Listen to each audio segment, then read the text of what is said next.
Who beats Jon Jones? So after that last fight with Cyril Gane, it's pretty clear to me that Jon Jones is definitely the king of the heavyweight division. He was able to take Gane down pretty early, and Gane honestly looked like he had no idea what he was doing on the ground. And within just seconds, he was able to transition into top mount and got the guillotine and finished off Cyril Gane in 2 minutes. And matter of fact, that was actually the third fastest finish in UFC heavyweight championship fight history. And after seeing just how hopeless Gane was on the ground, honestly I think he needs to leave MMA Factory and move on to a gym where he can actually learn some real ground game. Because after Ngannou did the same and left MMA Factory, his ground game honestly got much better considering the improvements he made from his first fight with Stipe to the second one. And if you think about it, if Gane really doesn't make any improvements to his ground game, every other fighter in the heavyweight division is probably licking their lips right now, thinking how easy it would be to take down Gane and get a win over the #1 ranked heavyweight so that they can boost their own rankings. But basically in this video, I want to explore all the options that Jon Jones has in terms of matchups in the heavyweight division. And by the end, I'll answer the question that's on everyone's mind: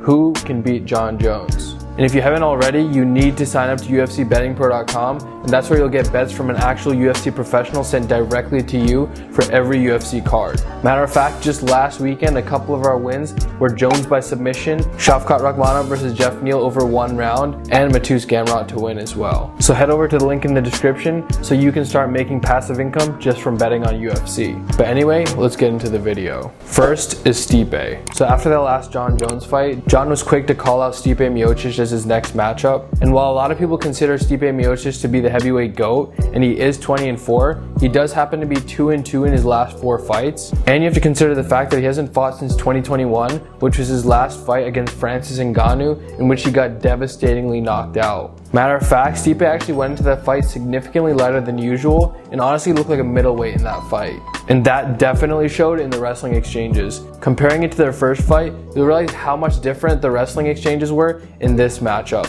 When Stipe shot for a takedown, Francis was easily able to stuff it and was easily able to get a takedown for himself. And to a lot of people, it was really shocking to see that Francis was so dominant in the wrestling in the second fight with just a few adjustments made to his game. And while Stipe definitely has great boxing and wrestling fundamentals, when you consider the fact that he's now 40 and may be on a potential downtrend from the knockout loss he had, and the fact that he's on a 2-year layoff, I'm just not sure how his wrestling would fare against Jon, who's a decorated Greco-Roman wrestler. Cause just think about it. Ngannou himself is no wrestling virtuoso, but it didn't take that much adjustments for him to start dominating Stipe in the wrestling exchanges. So just think what Jon at heavyweight would do, especially considering what he just did to Gane. But to be fair, with what we know so far, Stipe does have decent takedown defense at the very least at 68%. And I wouldn't count him out of any heavyweight fight, but I do think this is a tough matchup for Stipe. Next is Curtis Blaydes. He's actually 17-3 in the UFC, and he's only lost to 2 people,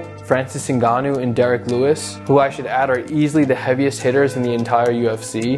And I could easily say that Curtis Blaydes himself is one of the best wrestlers in the UFC heavyweight division. And when he takes people down, he does a great job of maintaining top control and finishing them with ground and pound and elbows. And even though he isn't the most technical striker on the feet, I do think he would at least be able to hold his own against Jon Jones and at least survive, considering Jones doesn't necessarily have exceptional knockout power on the feet. And with that, I think Curtis Blaydes would at least find a couple of opportunities to shoot for a takedown in that hypothetical matchup. And of course, the big question is whether or not he could actually finish a takedown on Jon Jones. But if he actually can, I do think he would find some success against Jon Jones in that matchup.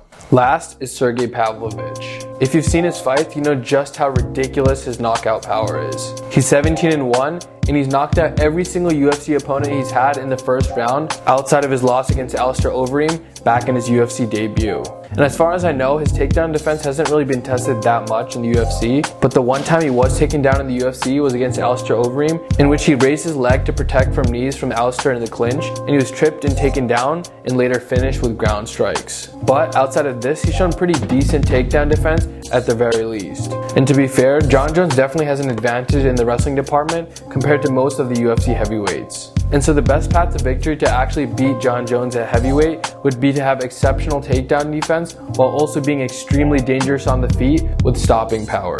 And out of all the fighters in the UFC heavyweight division, I think Sergei Pavlovich definitely stands out for these qualities. But of course, there's always the question of how his cardio would hold up in a fight that goes into the later rounds, considering he hasn't fought any fights in the UFC past the first round. But if Pavlovich actually does happen to get inside the pocket against Jon Jones, I wouldn't be surprised if he did manage to land a knockout shot on Jon Jones, regardless of how good Jon Jones' chin has been so far. And it should be noted that Sergei Pavlovich was the stand-in replacement for the Jon Jones versus Cyril Gane fight and was ready to step in if either fighter did pull out. So you just gotta think that he might have been training for that potential Jon Jones matchup for the UFC heavyweight title already. And of course, the real elephant in the room is that a lot of people believe that Francis Ngannou would have been the toughest matchup for Jon Jones. And whether or not they're right or wrong about this, the problem is he's just not in the UFC anymore. And with Dana White claiming that he'll never allow Francis Ngannou back into the UFC anymore,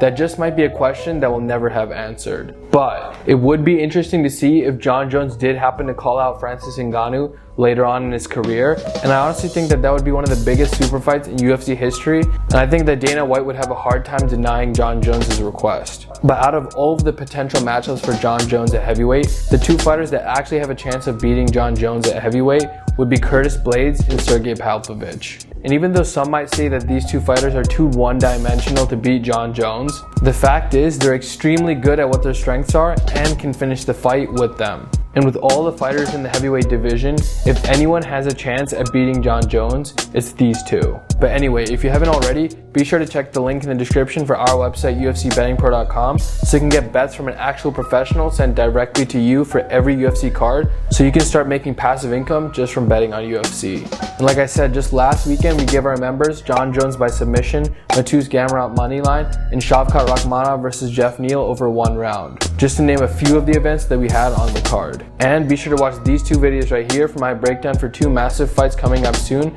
and who I think will win. But anyway, thanks for watching, and I'll see you on the next video.